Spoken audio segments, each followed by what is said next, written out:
Voilà, bonjour, bonjour à tous et bonjour à toutes. Bienvenue dans notre webinaire sur Visual Merchandising, protéger votre identité visuelle par le droit de la propriété intellectuelle. Un sujet passionnant qui a beaucoup intéressé à la fois la doctrine, sur lequel on a des décisions et des décisions récentes très intéressantes.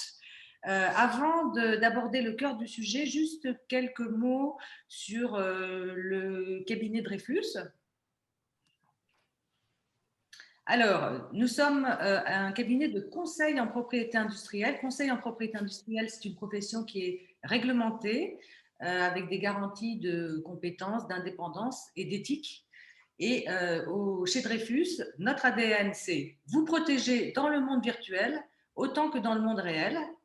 On a une expertise qui est dédiée à la propriété intellectuelle avec une expertise de niche sur l'économie numérique et les nouvelles technologies. On a une particularité au cabinet, c'est qu'on a des compétences transverses, à la fois juridiques, des conseils en propriété industrielle, des avocats, mais aussi techniques, des ingénieurs. Et on essaye d'avoir une vision à 360 degrés de la propriété intellectuelle avec une expertise pointue et personnalisée. Nos clients nous disent de nous qu'on est une équipe réactive, business-oriented et disponible. On a développé une plateforme qui s'appelle Dreyfus IP Web, sur laquelle nos clients ont accès à leurs dossiers. Et on essaye de travailler dans une démarche flexible et on est très adaptable. Nos compétences, donc, c'est la propriété intellectuelle, soft IP, les marques, les noms de domaine, les nouvelles technologies, les dessins et modèles, les droits d'auteur. On fait tout sur ces matières, que ce soit de la surveillance, que ce soit du conseil, de la stratégie, du licensing, du contentieux ou de la procédure. Aujourd'hui, donc, pour ce webinaire sur le visual merchandising, j'ai réuni autour de moi une équipe de choc de juristes, tous très talentueux.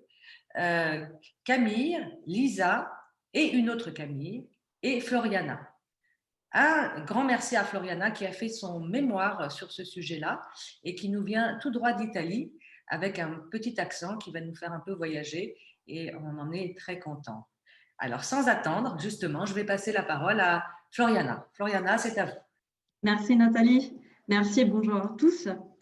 Le propos de ce webinaire est d'envisager les différents types de protection auxquels le visual merchandising peut prétendre et les solutions proposées par le droit actuellement. Nous allons développer le sujet en 4 temps. La première partie sera consacrée à la définition du visual merchandising et pourquoi il est important de se protéger. Ensuite, nous allons voir comment se protéger. Troisièmement, c'est l'importance d'établir une stratégie de protection des marques sur Internet et enfin, toute une série de questions souvent posées au cabinet. Et voilà, on rentre tout de suite dans le sujet, visual merchandising, pourquoi?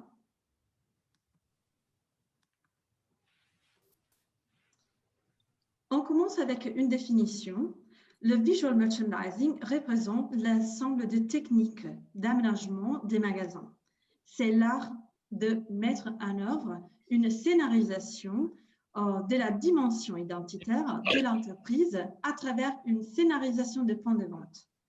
Le visual merchandising doit être protégé en tant que, tout d'abord, image de la marque. Chaque marque est unique et représente votre entreprise dans le marché. L'identité visuelle, le visual merchandising, est une véritable création de l'entreprise qui a transmis sa propre identité dans ces espaces. Et encore, le visual merchandising représente une stratégie d'entreprise afin de capter la clientèle et de la fidéliser en créant des espaces les plus attractifs possibles.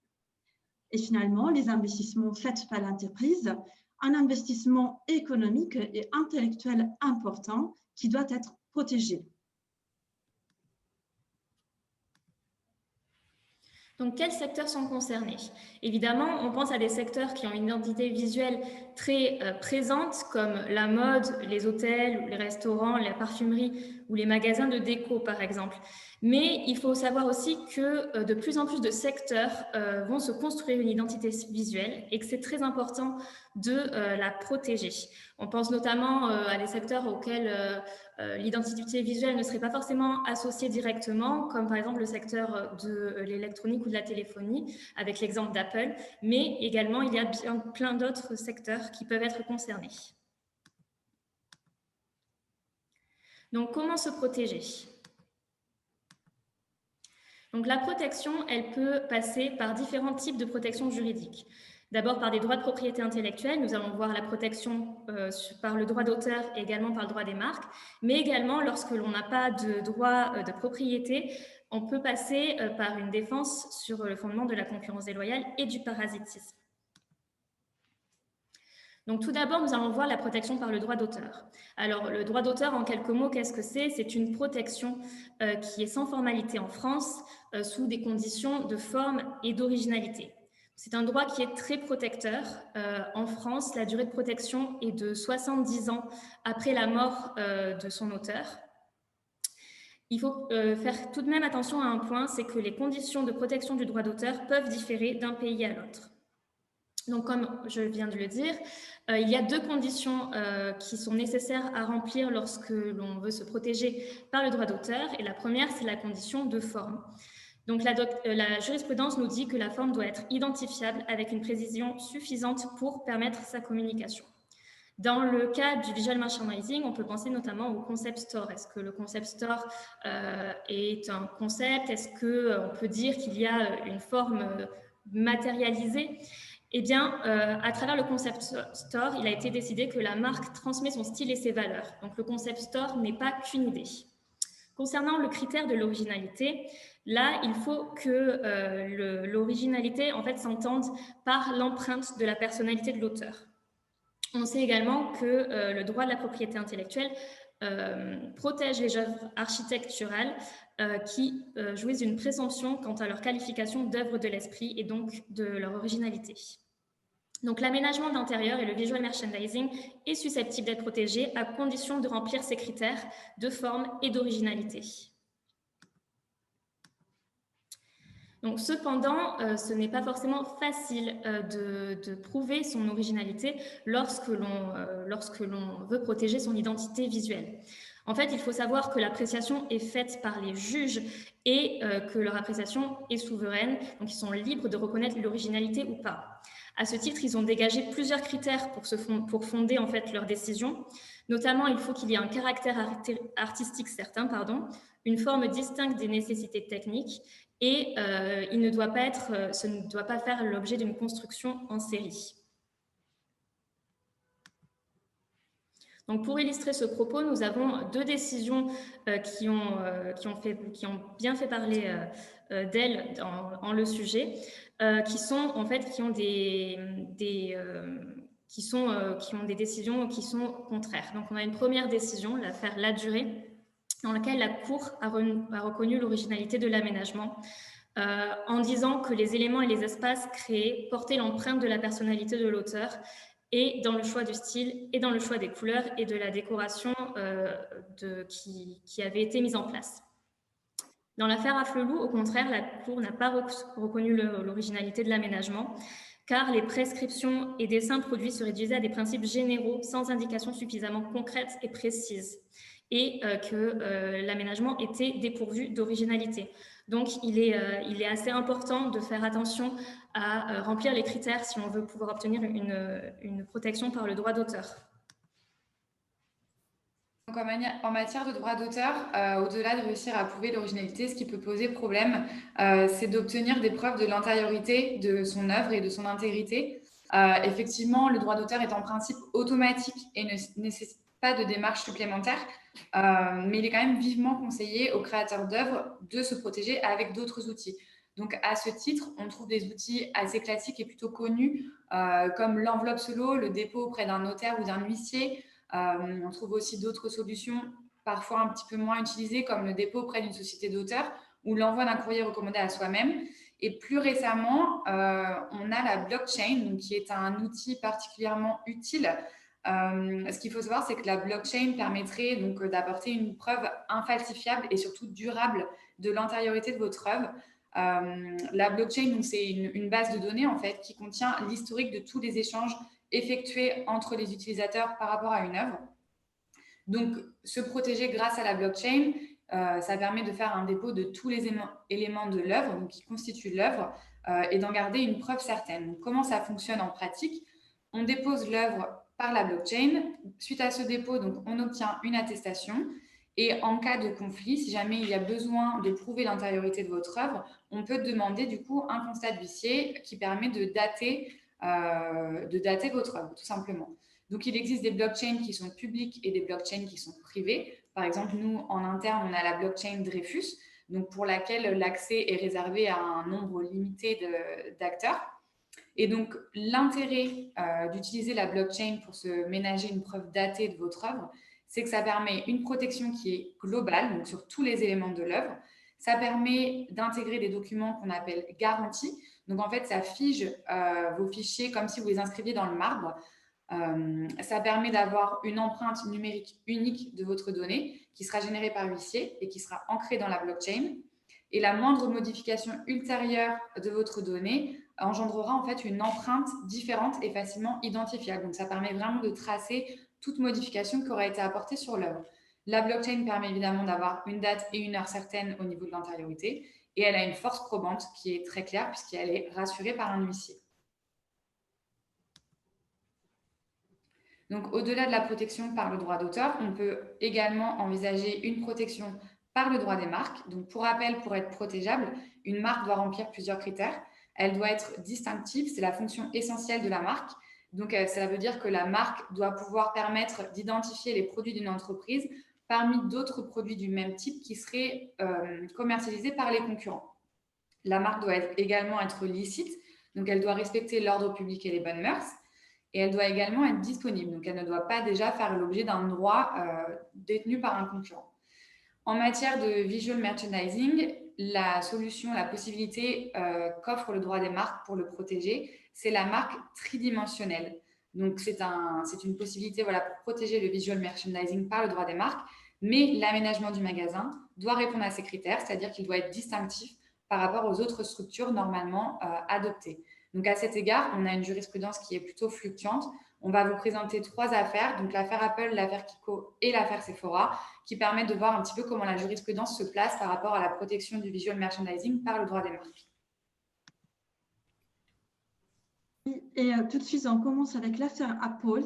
Après une longue bataille judiciaire l'opposant à la société Samsung, la société américaine a obtenu l'enregistrement à titre de marque tridimensionnelle de ses boutiques. La Cour de justice de l'Union européenne a indiqué que la représentation de l'aménagement d'un espace de vente de produits peut être enregistrée comme marque à condition qu'elle soit propre à distinguer les services de l'auteur de la demande de l'enregistrement. C'est bien la fonction essentielle de la marque. Et il peut être protégé lorsque il diverge de manière significative de la norme ou des habitudes du secteur économique concerné.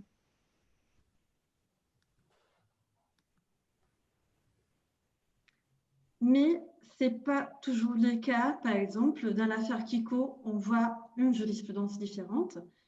L'affaire Kiko nous montre la difficulté de la preuve de la distinctivité de la forme des magasins. Kiko, qui commercialise des produits cosmétiques en Italie, avait demandé l'enregistrement de ses boutiques en tant que marque tridimensionnelle. Mais Kiko s'est vu refuser la demande d'enregistrement parce que la structure des magasins qu'il avait proposés manquait de distinctivité. Et c'est ça que l'office EWIPO a assumé. L'analyse de la distinctivité est faite sur chaque élément qui compose le magasin. Et enfin, il a relevé que la structure des magasins Kiko était simple et banale et pas protégeable.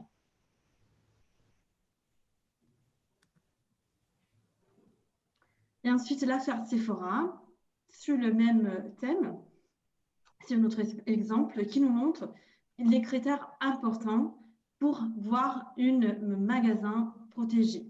Dans ce cas-là, la Cour de cassation, elle a refusé la prononcer la nullité de la marque tridimensionnelle en disant que est possible la protection en titre de marque de la forme de caractéristique d'un bâtiment si cette forme est précise et arbitraire pour désigner le service en cause.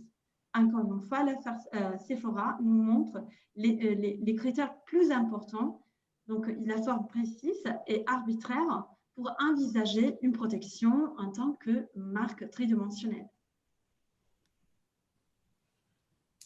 Donc, en matière de droit des marques, quel type de marque, de façon générale, est-ce qu'on peut protéger? Donc, évidemment, on peut protéger une marque verbale. Donc, c'est une marque qui est composée exclusivement de mots ou de lettres, de chiffres ou tout autre caractère typographique standard, entre guillemets, ou une combinaison de ceux-ci.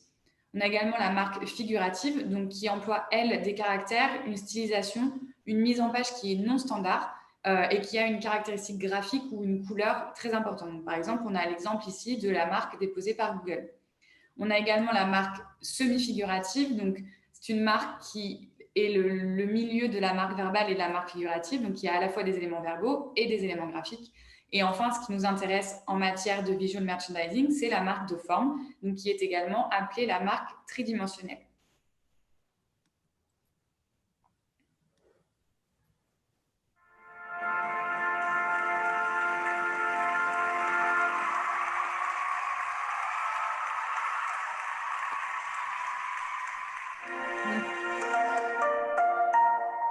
Comme vous le voyez, au-delà des marques plus traditionnelles, on a des nouvelles marques qui sont apparues assez récemment, donc des marques non traditionnelles pour le coup, qui sont les marques de mouvement et qui ne sont absolument pas à négliger. Donc, on a plusieurs types de marques de mouvement qui étaient au début assez difficilement acceptées par le IPO, mais pour lesquelles le IPO se montre de plus en plus flexible. Donc, on a la marque de mouvement qui se trouve tout à gauche, la marque de Sony, donc qui est une marque qui consiste en un mouvement ou un changement de position des éléments qui la composent. Donc là, la façon dont elle a été déposée, ça a été une image par mouvement. Et en plus de ces images, on a eu donc la description du mouvement qui a été faite en même temps que le dépôt de la marque. On a également des marques multimédia, donc on va vous la rejouer si vous voulez.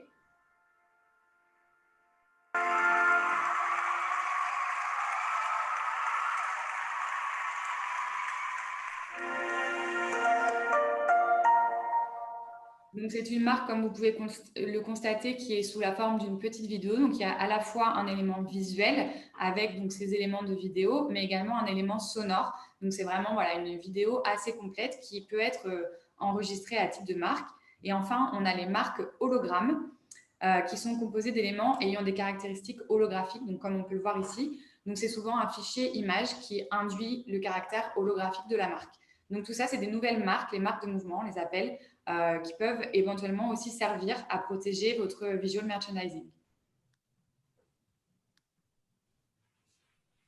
Enfin, donc au-delà du droit des marques et de la protection par le droit d'auteur, il peut arriver que vous n'ayez pas obtenu de droit privatif, par exemple pour manque d'originalité ou de caractère distinctif, et qu'on vous ait refusé la protection de votre visual merchandising par ce biais-là. Il faut savoir que même si vous n'avez pas de droit privatif, tout n'est pas perdu. Vous pouvez toujours vous défendre si jamais un concurrent copie le concept de votre magasin. Donc, cette défense, elle peut passer par la concurrence déloyale ou par le parasitisme. Donc, c'est des solutions qui sont basées sur la responsabilité civile.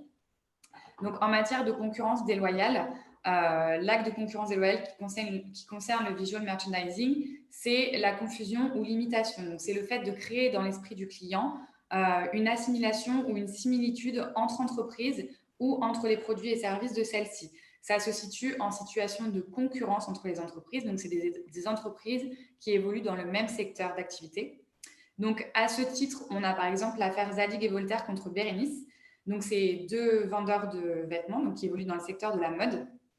Et donc, la société Zadig et Voltaire a fait une action en concurrence déloyale à l'encontre de la société Bérénice sur le fondement que ces aménagements donc, dans ces magasins devaient être protégés sur la base de la concurrence déloyale.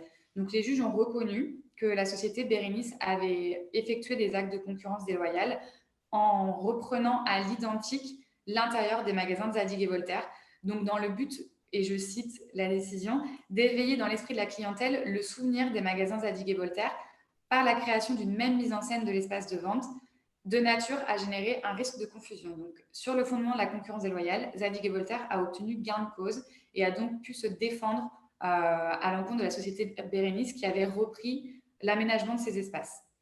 Sur le fondement du parasitisme maintenant, donc le parasitisme, c'est vraiment le fait de profiter de la notoriété d'une autre entreprise et de profiter de ses investissements. Donc, c'est tous les comportements par lesquels un agent économique se place dans le sillage d'un autre pour en tirer profit sans rien dépenser et sans dépenser ni ses efforts ni son savoir-faire. Donc, c'est vraiment bénéficier des investissements d'une autre entreprise sans soi-même dépenser d'argent ou investir pour la recherche et le développement. Dans le cas du parasitisme, il n'est pas nécessaire d'être en situation de concurrence, donc ça peut être deux entreprises qui évoluent dans des secteurs différents. Toutefois, l'élément matériel du parasitisme, donc c'est vraiment ce qu'on disait, donc la reprise des investissements et du travail de quelqu'un d'autre. À ce titre, on a par exemple l'affaire Vendredi tout est permis. Donc, je ne sais pas si vous êtes familier avec le concept de l'émission, c'est une émission de divertissement dans laquelle il y a notamment un jeu qui s'appelle le décor penché. Donc, les invités sont mis en scène dans un décor qui est penché et ils doivent reproduire une scène, un scénario, voilà. Et donc, la société de production de l'émission Vendredi tout est permis a reproché à une société d'événementiel de proposer le même décor penché, un décor penché, comme celle de l'émission. Mais à ce titre, l'action en parasitisme a échoué car la société de production de Vendredi tout est permis n'a pas réussi à démontrer les investissements significatifs qu'elle aurait investis dans ce décor penché.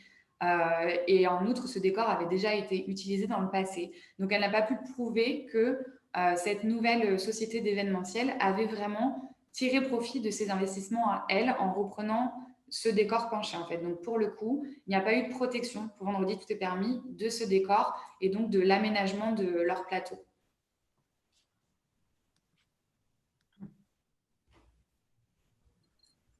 Alors, établir une stratégie de protection de marque dans le monde réel et sur Internet. Voyons voir déjà pourquoi c'est important d'avoir une marque. On voit que dans ce domaine, ce n'est pas toujours évident d'obtenir l'enregistrement, mais miser sur les marques de façon générale, c'est important parce que la marque, comme le dit Camille, ça donne un droit privatif, c'est une présomption de propriété. Je montre mon titre et c'est à la partie adverse de le détruire. Ça change beaucoup de choses dans un contentieux que d'avoir à prouver son droit. En plus, c'est renouvelable indéfiniment, donc ça n'est pas un droit qui est limité dans le temps. C'est un des piliers de la stratégie commerciale, mais aussi de la stratégie marketing. On protège ses investissements dès le lancement du produit, et puis ça peut aussi techniquement être requis par la loi pour exploiter dans certains pays, et notamment en Chine, où vous devez avoir l'enregistrement de la marque précisément pour les produits que vous allez exploiter et que vous allez donner en licence, notamment.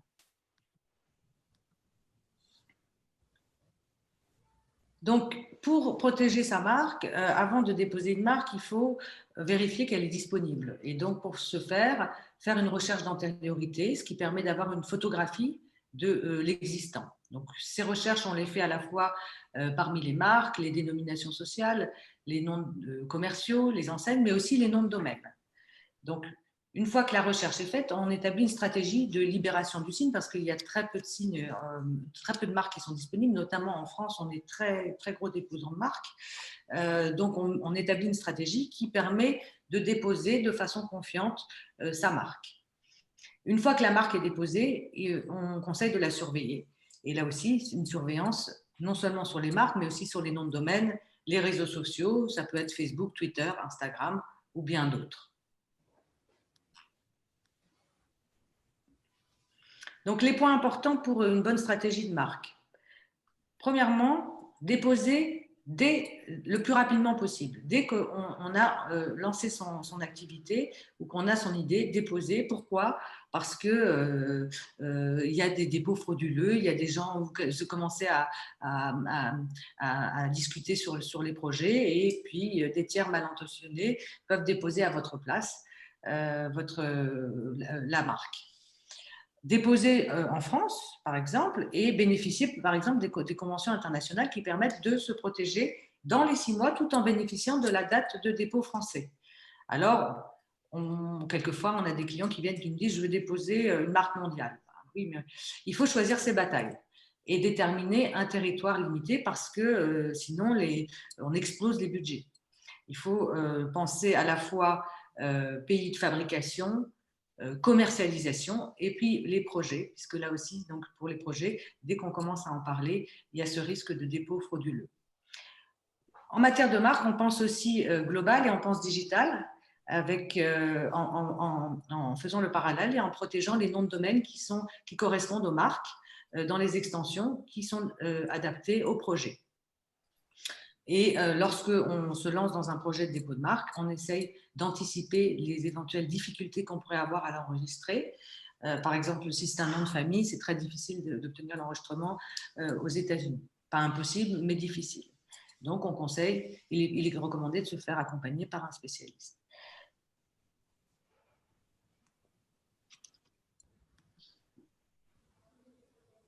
Donc, comme Nathalie l'a évoqué juste avant, il y a toute la stratégie digitale qui est également importante, notamment le fait de se protéger sur Internet. En la matière, il est important de ne pas négliger le nom de domaine qui va représenter un actif très important pour votre société. L'enregistrement de nom de domaine présente plusieurs intérêts. Dans un premier temps, il peut être source de revenus. Une fois que vous ne l'utilisez plus ou que votre projet a évolué, vous pouvez toujours le revendre à des prix qui peuvent être assez élevés en fonction du nom de domaine et de l'extension. Ils permettent également de renforcer l'identité de votre entreprise, mais également la marque. Ils favorisent aussi votre communication sur Internet. Et enfin, élément très important, ils permettent de lutter contre tout ce qui est relatif aux fraudes, comme le cyberswatting ou encore les risques qui y sont liés, comme le phishing. Ça va être le cas quand un tiers va enregistrer un nom de domaine uniquement dans un but frauduleux. L'enregistrement de nom de domaine est donc très important. Il vaut toujours mieux prévenir que guérir. Il est important d'y songer dès le début de votre projet de dépôt de marque. Ce qui est le plus recommandé est en effet d'enregistrer les noms de domaine concomitamment au dépôt de la marque et également de l'enregistrer en plusieurs extensions selon votre présence géographique. Donc, on va appeler ça les extensions géographiques, les CCTLD, comme le .fr ou le .cn, et selon également votre domaine d'activité, car il existe des extensions spécialisées, comme par exemple le .imo ou le .fitness.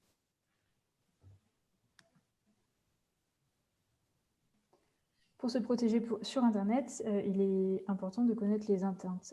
Pour cela, le mieux est d'agir le plus rapidement possible et il est donc conseillé de mettre en place diverses surveillances. On va pouvoir mettre en place des surveillances de votre marque parmi les marques des tiers, mais également parmi les dénominations sociales non commerciaux, également sur les réseaux sociaux comme sur Facebook, Instagram ou Twitter, parmi les noms de domaine, sur les marketplaces, et enfin, il est également possible de mettre en place des surveillances au niveau des douanes qui vont permettre de contrôler les produits éventuellement contrefaits qui arriveraient sur le territoire.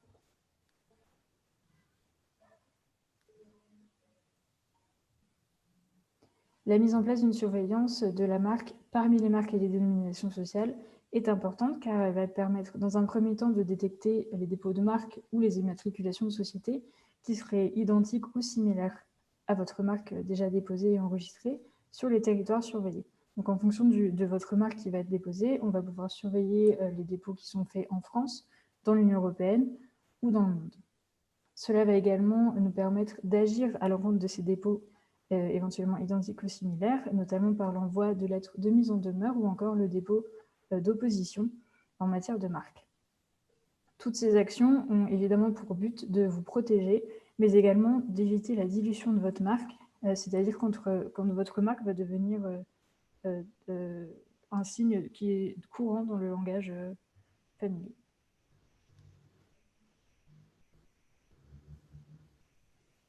Alors pourquoi surveiller sa marque parmi les noms de domaine et sur Internet de manière générale? Cette mise en place de surveillance permet d'éviter et d'agir à l'encontre de nombreuses fraudes qui sont de plus en plus fréquentes, notamment le phishing, comme on a déjà évoqué, qui est l'envoi d'emails dans le but de collecter des données personnelles et sensibles, comme par exemple des données bancaires. Ça va aussi permettre d'éviter l'usurpation d'identité, les fausses offres d'emploi, les fraudes au président, c'est lorsqu'un tiers vient usurper l'identité du président d'une société, les arnaques au code RIO, la présence de serveurs NX qui laisse craindre un risque plus élevé de phishing, l'existence de faux sites web ou encore l'existence de faux comptes sur les réseaux sociaux.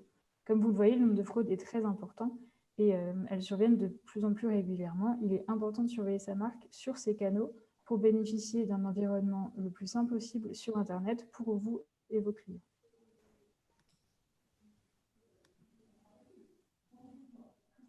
Notamment, cette défense va permettre d'avoir comme but d'éviter le bad buzz qui est potentiellement nuisible à votre réputation.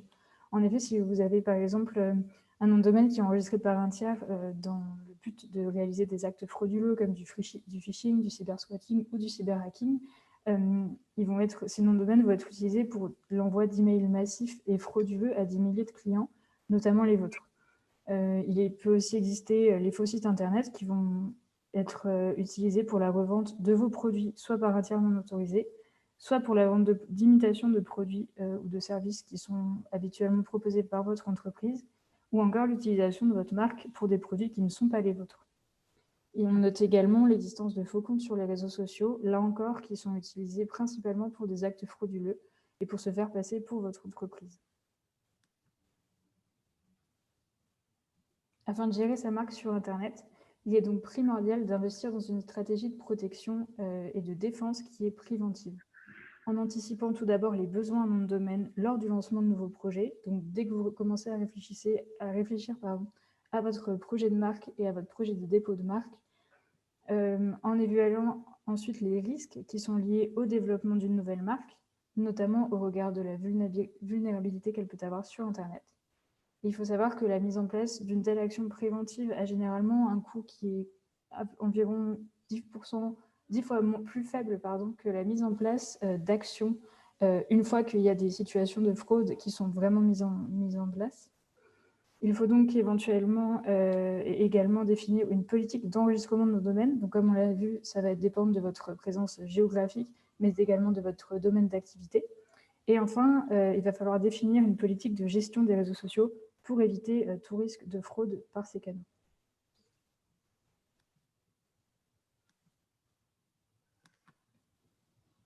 Merci Lisa. Alors, on arrive à la fin de ce webinaire.